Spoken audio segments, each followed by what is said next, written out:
Hey everybody, this is Bob Cargill. The importance of authenticity on social media in the fake news era. I read the Clue Train Manifesto years ago. It came out in 1999, 2000, around that time. The Clue Train Manifesto, the end of business as usual. Written by Christopher Locke, Rick Levine, Doc Searles, David Weinberger.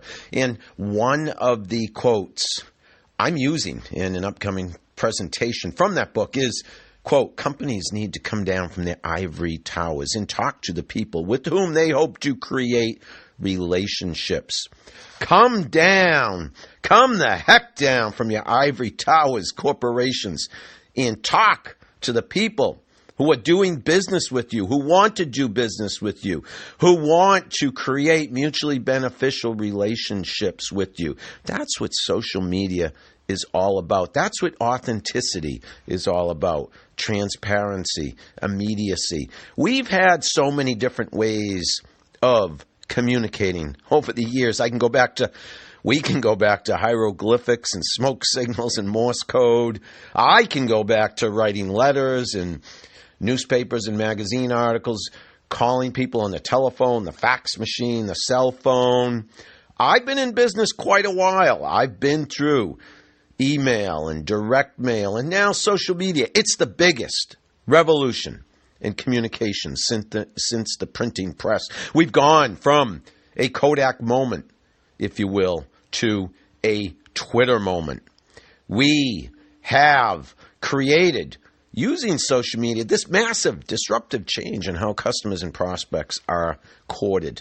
It's one that marketers, advertisers, and PR people ignore at their own peril. Unless you've been living under a rock for the last 5 or 10 years, you have to admit there has been a major disruption to how we market and sell products and services. The playing field is level. Suddenly, our audience, those on the receiving end of our messages, they have as much power, if not more, than marketers, than brands, than businesses, than corporations. So, hey, corporations, remember what I said at the top of the show. Come out of your ivory towers. Meet the people, greet the people who want to do business with you. Social media levels the playing field. And yes, it drives traffic. It has ROI if you use it well. But surprisingly, there's still a large number of social media holdouts, I call them, people who are desperately clinging to old strategies, to tactics and channels, these old tactics and channels like life buoys on an open sea, afraid they will drown in today's new marketing waters. Why? Well, social media, there are many, many challenges. Social media is as though you are open 24/7 for business. So you have to be ready. The floodgates are open, folks, when you have social media channels open to the public. But that's the way business is conducted today. So that is one of the challenges. Another big challenge is social media moves fast, rapidly. You have to be able to react swiftly to customer questions, to conversing in real time, to dealing with immediate issues, urgent issues, breaking news. So you have to be ready for that too, 24/7 virtually, in the speed at which communications moves nowadays. And you have to be a great communicator. You have to be able to string together words quickly on the fly, or you have to hire those people who can do that on your behalf. And you have to be listening. You have to be a good listener. Communications is not just you broadcasting. It's not a one-way street. It goes both ways. And actually, first and foremost, you should be listening. You should have your ears to the ground, if you will, listening to your audience, monitoring what they have to say so you can learn from them and then give them back that which they really want and need from you. On social media, you have to wear many, many hats. That's why there are so many holdouts. Luddites, some people call them. They're behind the times. But it's really because they're afraid. And the challenges are too great and multitudinous. You have to wear so many different hats on social media. You have to be versed in analytics. You have to be a great communicator. You have to be creative. You have to be quick. You have to be online virtually 24/7. So the challenges, again, are great and multitudinous. And you have to be strategic. Not even a question. Social media requires the same kind, if not more so, strategic decision-making and activities that any form of marketing requires. Advertising, PR, business communications in general. You have to know what you're doing before you do it, ideally. You don't want to be impulsive to the point where you make mistakes. And there's a lot of red tape and bureaucracy, not even a question, at big corporations. Who approves what you're going to say? Who actually says it to the public? Approvals are a big deal. The approval process with regard to social media is a very big deal in big companies. So you have to be able to cut through all that red tape. Mark Zuckerberg, January 11, 2018, he made a big statement about the Facebook algorithm and how they're going to favor or not so brands in business-related content.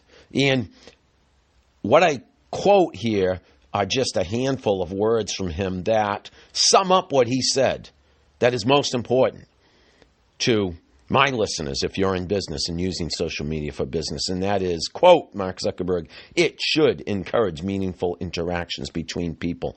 He's saying that's the kind of content that will be favored and more likely to have greater reach on Facebook. So he's saying, unless you pay to play, your promotional messages, your broadcasting, you're shouting from the rooftops how great you are, that ain't going to fly. What's going to fly is the conversation, the transparency, the authenticity. Authenticity on social media in the fake news era. It's important. Taylor Swift had a song, and you're saying right now, what does Taylor Swift have to do with all this? But she had a song where I think it was called Look at What You Made Me Do, and it was a year or so ago. It came out, and one of the lines was, oh, sorry, the old Taylor can't come to the phone right now. Why? Oh, she's dead. Something like that. She changed big time. She evolved big time, and that's what we all have to do in business and in life. In my paraphrase of her lyrics to a marketing audience, my paraphrase is, sorry, but our old marketing ways can't come to the phone right now. Why? Oh, because they're dead. We have to change. We have to evolve. We have to stop, look, and listen. We have to find common ground. I've been in the marketing business for a long time. I've seen direct mail evolve in a bad way into junk mail because people take advantage, businesses, capitalists, opportunists take advantage of the power, the efficacy of direct mail, and they broadcast their messages one too many times, far too many times, frankly, to the point where direct mail isn't trusted anymore. And then there's email, which has morphed into spam. That's not good either. I saw a great keynote speaker in Chicago recently, Robert Rose, and he has a book called Killing Marketing. And he says something, and I'm reading from the Amazon book description right now, where, I'm taking this out of context, sure, but it's a small quote, and it sums up, I think, how we have to think in today's day and age, we marketers. Killing your current marketing structure may be the only way to save it, he says. Whoa! He talked a lot about change at this keynote speech in which I saw him. He was terrific. We are living in the fake news era, folks. Integrity. Who practices integrity? There's an article in Social Media Today, October 3rd, 2017, I'm looking at right now. Attention marketers. People don't trust you. You know, integrity, advertising and marketing is at the bottom of this list. Who practices integrity? You yourself is at the top of the list. Then the medical profession. I see the legal profession down about a third of the way on this list. But you know who's at the bottom of the list? Advertising and marketing. Honesty and ethics. Please tell me how you would rate the honesty and ethical standards of people in these different fields. Nurses at the top of the list. Towards the bottom of the list, advertising practitioners, telemarketers. Oh, lying. Why do media people lie? Answer, right at the top. They want to sell, and that's in quotes, more effectively, their products, their brands, their ideas. And this is from Social Media Today. Attention marketers. People don't trust you. October 3rd, 2017. Trust. Trust is something we, unfortunately, are dealing with, a lack thereof, as marketers. This is asking people who they trust, what they trust. Recommendations from people I know are right at the top. Ads in magazines down at the bottom, as our brand sponsorships and ads on TV. Authenticity is so key. This is the era of fake news, unfortunately. There's an episode on Seinfeld. Great, obviously, sitcom, one of the best, if not the best. And it's George. And George decides to do things the opposite way because things aren't working out well for him. So he says, I'm going to do things differently and see if that works for me. And it does. And that's what I say to marketers and advertisers and PR people and business people in general. Try doing things the opposite of how you've been doing them up until now. Take off your sales and marketing hats. Put on a hat that says, I'm just like you. Not only are the algorithms on social media not working in your favor right now, but your audience is tired of the same old promotional messages you're sharing with them. So put a face on your brand and a smile on your face. Do things the opposite way, like George and Seinfeld. I also say use social media like Chloe Kim. She jumped, twisted, turned, somersaulted, and flew her way to a gold medal this past winter recently on her snowboard in the women's half-pipe competition at the Winter Olympic Games. But what caught my attention almost as much as her prowess on a snowboard was the fact that she used Twitter during the competition. She tweeted something about being hangry, which means you're so hungry, a little bit angry. And that tweet got so much attention. I'm looking at a copy of it now, a screenshot that I took a while ago. It was tweeted, it looks like, on February 12, 2018. She said, wish I finished my breakfast sandwich, but my stubborn self decided not to, and now I'm getting hangry. Over 11,000 retweets, people, over 105,000 likes. And I know it made big news across all media. Just one tweet, because she was just being herself. Dale Carnegie, many years ago, many years ago, wrote this book called How to Win Friends and Influence People. And he said, this is how you win friends and influence people. And again, I'm taking it, borrowing it, and saying this is how you need to be on social media as well. He had 6 ways to make people like you. These 6 ways to make people like you, I think, would work well. I think they do work well on social media. Become genuinely interested in other people. Smile.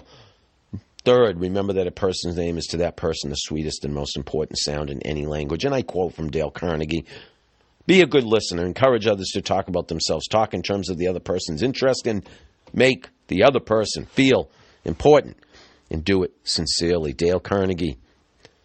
Listen, video rocks right now. And video rocks because it's transparent, because it's authentic. A quote from Canadian Mortgage Trends. Quote, 59% of executives agree that if both text and video are available on the same topic, they're more likely to choose video. Quote, per listen first, branded content, per listen first. Branded content published by media companies is delivering 12 times more social engagement than content posted by advertisers. Video is where it's at, folks. Quote from Adweek, after all, according to a Vidyard survey, business prospects who view video are 85% more likely to purchase compared to when they only see text and static images. Sprout Social, quote, Instagram stories tops our social media trends for 2018 list because of the sheer engagement numbers it posts. For example, 1 in 5 organic Instagram stories from brands see at least one direct message from a consumer. That's a huge potential for engagement to a somewhat new medium. Storytelling, video, in-person communications online. That's what you want to replicate. That's what you want to feature on your social media marketing channels. Quote from HubSpot, according to Facebook, live videos receive 6 times the engagement as non-live ones, which bodes well for their shareability and potential for such engagement as comments and likes. I could go on and on. AMA, a quote, by 2019, video content will be the driving factor behind 85% of search traffic in the U.S. Reagan's PR Daily says, quote, live video is taking over. 80% of brand audiences would rather watch live video than read a blog. Ouch! I'm a blogger. I'm a writer.